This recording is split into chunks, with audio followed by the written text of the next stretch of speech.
Hello friends, સ્વાગત છે તમારું મારી ચેનલ રંજનની રસોઈમાં. તો આજે આપણે બનાવવાના છીએ એકદમ ઘાટો, મીઠો અને સ્વાદિષ્ટ એવો કેરીનો રસ. ફ્રેન્ડ્સ, ઉનાળાની સિઝનમાં આ કેરીનો રસ ખાવાની મજા જ કંઈક અલગ હોય છે. તો ચાલો આપણે જોઈ લઈએ એને બનાવવાની એકદમ સરળ રીત.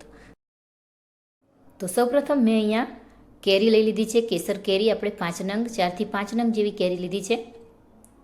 આવી પાકી કેરી લેવાની છે ફ્રેન્ડ્સ. તો હવે આપણે આ કેરીને અડધી કલાક માટે પાણીની અંદર પલાળી રાખશું, જેથી એની ગરમી દૂર થઈ જાય, અને ધોઈ લઈશું સરસ રીતે. તો તમે જોઈ શકો છો અહીંયા આપણે કેરીને સરસ ધોઈ લીધી છે. હવે આપણે આ કેરીની છાલ ઉતારવાની છે. તો ચાલો હવે આની છાલ ઉતારી લઈએ.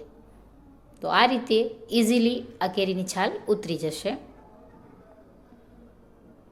તો ઉતારી લઈએ આ રીતે બધી જ કેરીની છાલને.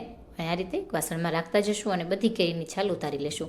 તો ફ્રેન્ડ્સ, અહીંયા મેં અત્યારે 4 જ કેરીનો રસ બનાવવાની છું. તો હવે આપણે આની સ્લાઈસ કરી લેશું અને આના સરસ એવા નાના નાના ટુકડા કરી લેશું. તો ફ્રેન્ડ્સ, આપણે 4 કેરીમાંથી એકદમ ઘાટો ને સરસ રસ બનાવશું. ટુકડા કરી લઈએ બધી જ કેરીના. તો અહીંયા આપણે 4 કેરીના સરસ એવા ટુકડા કરી લીધા છે. અને એક વાસણમાં મેં ગોટલીનો ભાગ જે છે, આપણે કેરીના ગોટલી, એને અમે પાણીમાં રાખી દીધી હતી. અને આ રીતે સરસ રીતે મસળી અને બધો જ પલ્પ આપણે લઈ લેવાનો છે. તમે જોઈ શકો છો સરસ આ ગોટલીમાંથી બધો પલ્પ નીકળી ગયો છે. હવે આ રીતે આને સાઈડમાં મૂકી બધો પલ્પ કાઢી લેશું. અને આ ગોટલીને સૂકવીને તમે આનો મુખવાસ પણ બનાવી શકો છો. તો હવે આપણે એક મિક્સર જાર લઈ લેશું અને આપણે કેરીના બધા જ ટુકડાને મિક્સર જારમાં એડ કરી દઈશું.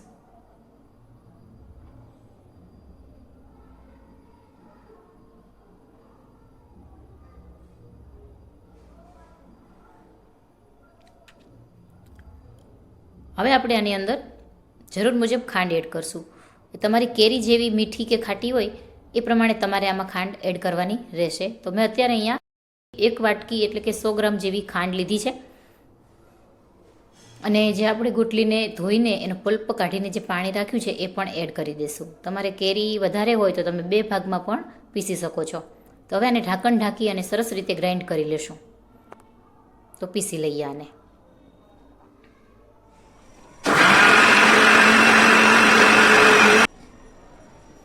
તો થઈ ગયું છે, પીસાઈ ગયું છે. જોઈ લઈએ આપણે.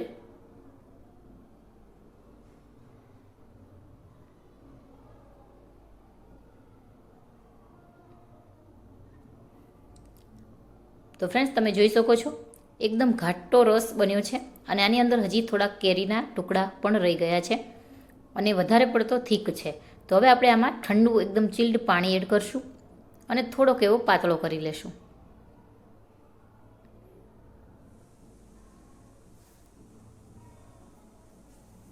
અને ફરી એકવાર આને ક્રશ કરી લેશું.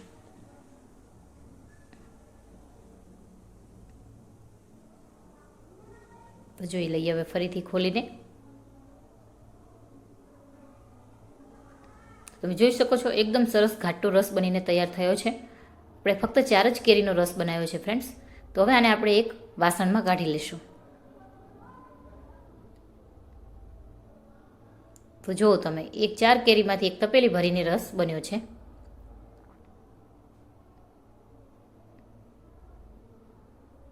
અત્યારે આટલો થીક બનાવ્યો છે, આટલો ઘાટો રસ બનાવ્યો છે. તમારે પાતળો કરવો હોય તો તમે પાણી ઠંડુ એડ કરી અને પાતળો કરી શકો છો. તો હવે આપણે મિક્સર જારમાં જે કંઈ પેસ્ટ છે, જે રસ રહી ગયો છે, એમાં પણ થોડુંક પાણી એડ કરી અને એને પણ આપણે આની અંદર લઈ લેશું ફ્રેન્ડ્સ.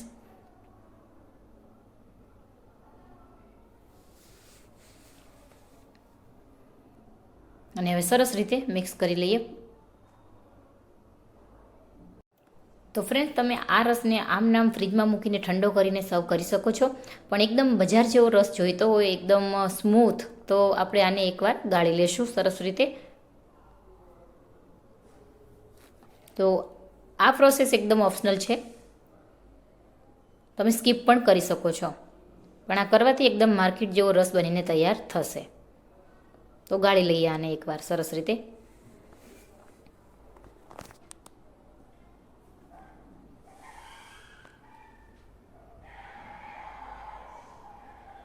તો સરસ આપણો રસ દળાઈ ગયો છે. તમે જોઈ શકો છો એકદમ સરસ સ્મૂથ રસ તૈયાર થઈ ગયો છે. ફ્રેન્ડ્સ, વિડીયો પસંદ આવ્યો હોય તો લાઇક કરી દેજો, શેર કરી દેજો. ચેનલ પર નવા આવે તો ચેનલને સબસ્ક્રાઈબ કરી દેજો. તો તૈયાર છે આપણો કેરીનો રસ.